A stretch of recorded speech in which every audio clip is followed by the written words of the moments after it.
চাকরিরত শিক্ষক শিক্ষিকা যারা টেট পরীক্ষা ছাড়াই নিয়োগ পেয়েছিলেন, তাদের প্রত্যেককেই যে টেট দিতে হবে, টেট পাস করতে হবে, এটা কিন্তু আজ নয়, প্রায় ১ বছর আগেই আপনারা জেনে গেছেন। তারপরেও আমরা দেখেছিলাম যে বিভিন্ন রাজ্য থেকে, বিশেষ করে আমাদের পশ্চিমবঙ্গ থেকেও কিন্তু আবারও সুপ্রিম কোর্টের দ্বারস্থ হওয়া হয়েছিল যে যদি এই জাজমেন্টটা কিছুটা হেরফের করা যায়। হ্যাঁ, কিছুটা হেরফের অবশ্যই হয়েছে এই জাজমেন্টের ক্ষেত্রে। তবে টেট প্রত্যেককেই দিতে হচ্ছে, আবারও করে কিন্তু সুপ্রিম কোর্ট পরিষ্কার জানিয়ে দিল। তবে সময় পাওয়া গেছে আরও ১ বছর বেশি, এটাই হচ্ছে লাভের কিছুটা বিষয়। আরও কি সুপ্রিম কোর্ট জানিয়েছে, বছরে ২ বার করে প্রত্যেকটা রাজ্যকে অন্ততপক্ষে টেটের ব্যবস্থা করতে হবে এই চাকরিরত শিক্ষক শিক্ষিকাদের জন্য। আমরা দেখেছি আমাদের বিগত রাজ্য সরকার তারা শুধুমাত্র কেস খেলা করতে গিয়েই প্রায় ৮ থেকে ১০ মাস সময় নষ্ট করে দিয়েছে।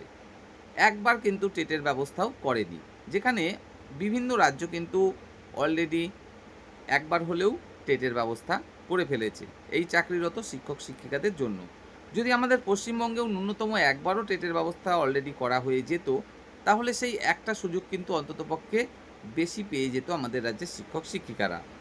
তো অনেকে তার মধ্যে পাসও করে যেত এবং নিশ্চিন্তে কিন্তু আগামী দিনে চাকরিটা করতে পারত।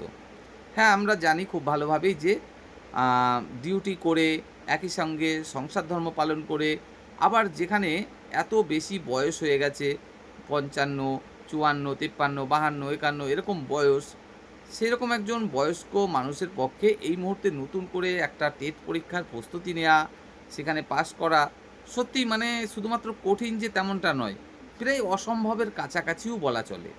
কারণ আমাদের স্কুলেও ২ জন শিক্ষক শিক্ষিকা রয়েছেন বয়স্ক।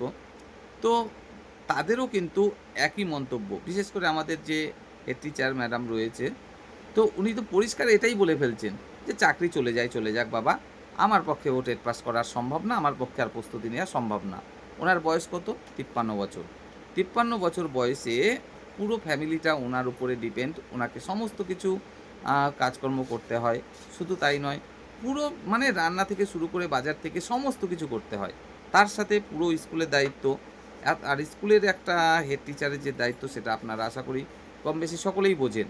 সমস্ত কিছু দিক কিন্তু দেখতে হয়। আর এই বয়সের যে টিচাররা আছেন তাদের মধ্যে ম্যাক্সিমামই কিন্তু হেড টিচার রয়েছেন। এটাও কিন্তু জানতে হবে। কারণ হেড টিচার হয় কিন্তু বয়সের বলতে এক্সপেরিয়েন্সের ভিত্তিতে। তো ম্যাক্সিমাম জনই কিন্তু হেড টিচার পদে বর্তমানে কর্মরত রয়েছেন। আর যারা হেড টিচার নেই এমনি টিচারও রয়েছেন। তাদেরকেও স্কুলের ডিউটিটা তো করতে হচ্ছে। একই সাথে সংসারের ব্যাপার রয়েছে। তাও আবার বয়সটা ৩০, ৩২, ৩৫ নয়, ৫০ এর ঊর্ধ্বে। তো এই বয়সে সত্যিই কিন্তু মানে এই যে প্রস্তুতি নেয়া, টেট পাস করা সেটা মানে প্রায় অসম্ভবের কাছাকাছি এই কারণেই। যদি বলা হতো যে না, আপনি ২ বছর ছুটি নিন, কোনো ব্যাপার নেই, ১ বছর ছুটি নিন, তারপরে পরীক্ষাটা দিন, পাস করুন। তাহলে পড়ার সময়টা অন্তত পাওয়া যেত। সেটুকু সময়ও তো পাওয়া যাচ্ছে না। তো এই কারণেই বলা হচ্ছে প্রায় অসম্ভবের কাছাকাছি। তারপরেও কিছু করার নেই। সুপ্রিম কোর্ট পরিষ্কার কিন্তু নির্দেশ দিয়ে দিল যে, না টেট পরীক্ষা দিতেই হবে, টেট পরীক্ষায় পাস করতেই হবে।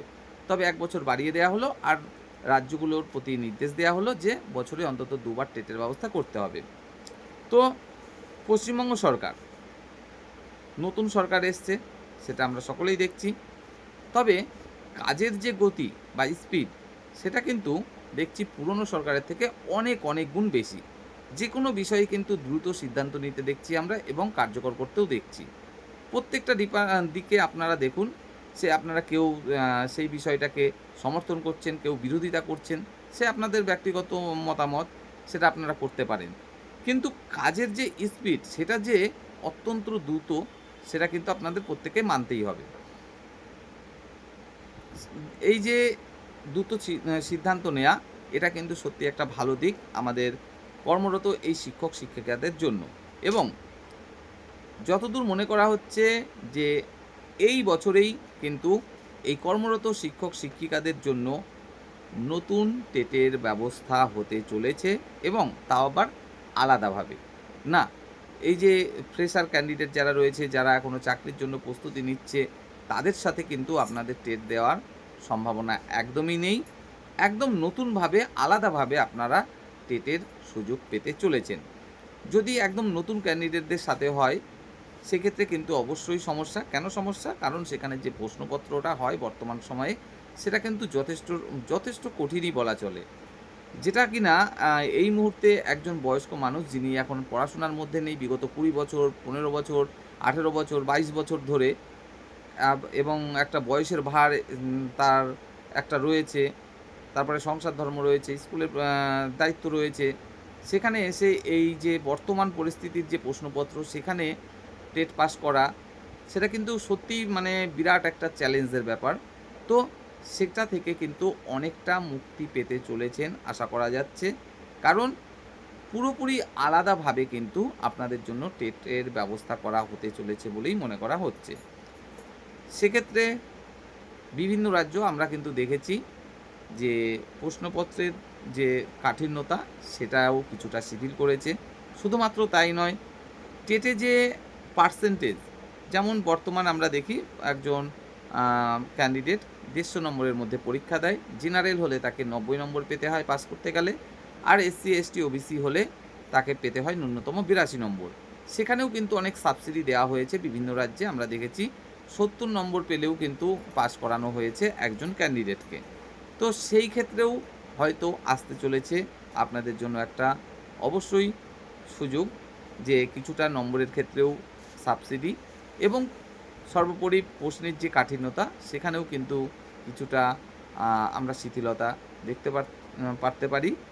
কারণ নতুন করে আলাদাভাবে যখন টেটের ব্যবস্থা করা হবে, অবশ্যই মাথায় রাখা হবে এই দিকগুলো, যে যারা এই পরীক্ষায় ক্যান্ডিডেট হিসাবে বসতে চলেছেন, প্রত্যেকের বয়সই মোটামুটি ৫০-এর ওপরে। আর এই বয়সে এসে একই সাথে সংসার ধর্ম পালন করে সমস্ত রকম কিছু ঠিকঠাক রেখে একই সঙ্গে স্কুলে ডিউটি করে কোনো মতেই সম্ভব নয় তেমনভাবে সময় বের করা টেটের প্রস্তুতির জন্য। তাই স্বাভাবিকভাবেই তাদের বিষয়টা মাথায় রেখে অবশ্যই এই যে প্রশ্নের কাঠিন্যতা এবং যে পাস নম্বর, সেইগুলো ঠিক করবে প্রাথমিক শিক্ষা পর্ষদ। তো সেপ্টেম্বর, অক্টোবরে আপনারা সুযোগ পেতে চলেছেন এই টেট পরীক্ষায় বসার, সেটা আপনারা আশা রাখতেই পারেন। কারণ বর্তমানে চলছে জুন মাস, এই জুন মাসের মধ্যেই আমাদের পূর্ণ মন্ত্রিসভা গঠন হতে চলেছে। সমস্ত ডিপার্টমেন্টের দায়িত্ব নিতে চলেছেন আমাদের বিভিন্ন মন্ত্রীরা। শুধু তাই নয়, বাজেট পাস হতে চলেছে। তারপরেই কিন্তু জুলাই মাস নাগাদ আমরা দেখতে চলেছি নিজের নিজের ডিপার্টমেন্টের সমস্ত দায়িত্ব নিয়ে সেরকমভাবে কাজ করতে বিভিন্ন মন্ত্রীদের। তো শিক্ষা দপ্তর থেকেও কিন্তু সেক্ষেত্রে এই যে সুপ্রিম কোর্টের নির্দেশ, সেই নির্দেশ অনুসারে পদক্ষেপ নিতে আমরা আশা করি দেখতে পারবো। আর সেক্ষেত্রে খুব বেশি হলেও সেপ্টেম্বর, অক্টোবরে আপনারা সুযোগ পেতে পারেন নতুন টেটে বসার জন্য। তাই সময় নষ্ট না করে এখন থেকেই আপনারা প্রস্তুতি নেওয়া শুরু করুন। আর আমাদের এই ভিডিওতে বেশ কয়েকটি আমরা ভালো বই পিন করে দিয়েছি। প্রোডাক্টগুলো আপনারা একটু দেখে নেবেন। এই ট্যাগ করা বইগুলো কিন্তু সত্যিই খুবই ভালো, আপনাদের প্রস্তুতির জন্য অনেকটা হেল্পফুল হবে। তাছাড়া আগামী দিনে আমরা বেশ কিছু পিডিএফও আনতে চলেছি আপনাদের জন্য, যেগুলো আপনাদের নিশ্চিতভাবে পাস করতে হেল্প করতে পারে। তো সেই পিডিএফগুলো আগামী দিনে আপনারা সংগ্রহ করতে পারেন। তো আপাতত এই যে আমাদের ভিডিওতে ট্যাগ করা বইগুলো, এই বইগুলো একটা দুটো আপনারা পারচেস করে নেন এবং প্রস্তুতি শুরু করে দেন।